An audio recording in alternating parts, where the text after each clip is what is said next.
Anneliese Michel's story is one of the most terrifying and controversial exorcism cases in history. A young woman from Germany, her life took a horrifying turn when she claimed to be possessed by demonic entities.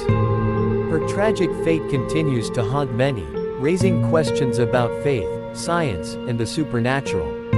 Anneliese Michel was born on September 21, 1952, in Labelfing, West Germany. Raised in a devout Catholic family, she was known to be a bright and kind-hearted girl. Her family was deeply religious, and she grew up attending church regularly. However, in 1968, at the age of 16, Anneliese began experiencing strange episodes. She would black out and have violent convulsions. Doctors diagnosed her with temporal lobe epilepsy, a condition that can cause seizures, hallucinations, and changes in behavior. She was prescribed medication, but her condition only worsened over time. By the early 1970s, Anneliese started to exhibit bizarre and disturbing behaviors. She began seeing terrifying demonic faces around her, hearing sinister voices, and feeling an invisible force suffocating her at night. She soon developed an extreme aversion to religious objects. She refused to enter churches, recoiled at the sight of crucifixes, and was unable to drink holy water. Her parents became convinced that their daughter was possessed. Despite medical treatment, Anneliese's condition deteriorated. She would speak in strange voices, contort her body unnaturally, and claim that she was possessed by multiple demons, including Lucifer, Judas Iscariot, Nero, Cain, and even Adolf Hitler. After seeing no improvement from medical treatment, Anneliese and her family sought help from the Catholic Church. Initially, the priests were skeptical, advising continued medical treatment. However, after witnessing her unnatural behavior, they agreed that an exorcism was necessary. Father Ernst Alt and Father Arnold Renz were assigned to perform the ritual. They received permission from the local bishop to conduct the exorcism under the 1614 Ritual Romanum, an ancient Catholic exorcism rite.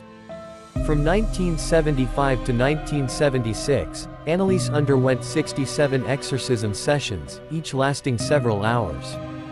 During these sessions, she spoke in guttural voices, displaying superhuman strength, and sometimes spoke languages she had never learned. She refused food and water, claiming that the demons would not allow her to eat. She would often crawl under tables, bark like a dog, or scream for hours.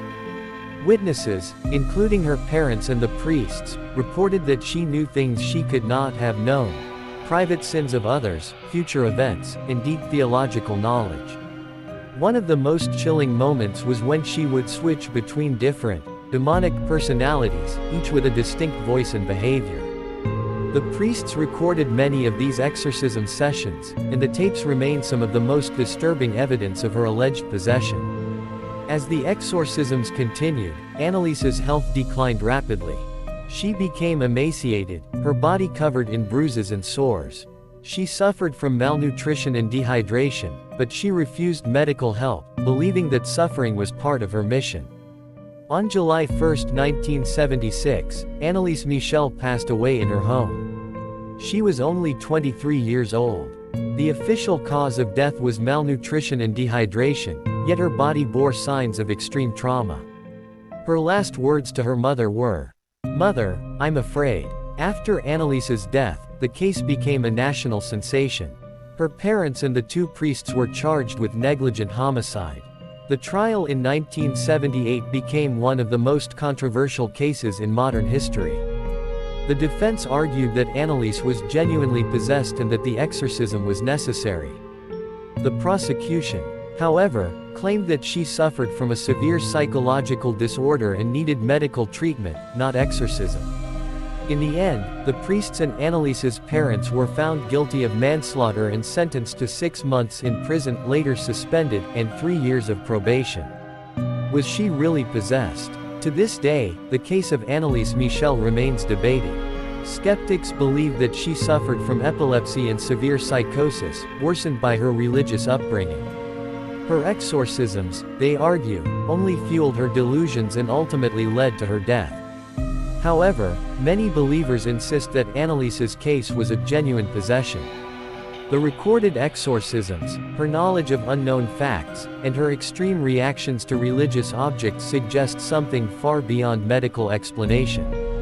Anneliese Michel's story has inspired books, documentaries, and movies, most notably The Exorcism of Emily Rose 2005. Her grave has become a site of pilgrimage, with many believing that she was a martyr who suffered to atone for the sins of others. To this day, her case serves as a chilling reminder of the thin line between faith and science, belief and reason, and the terrifying unknown. Was she possessed, or was she just a victim of her mind? The truth may never be known. But one thing is certain, her story will never be forgotten.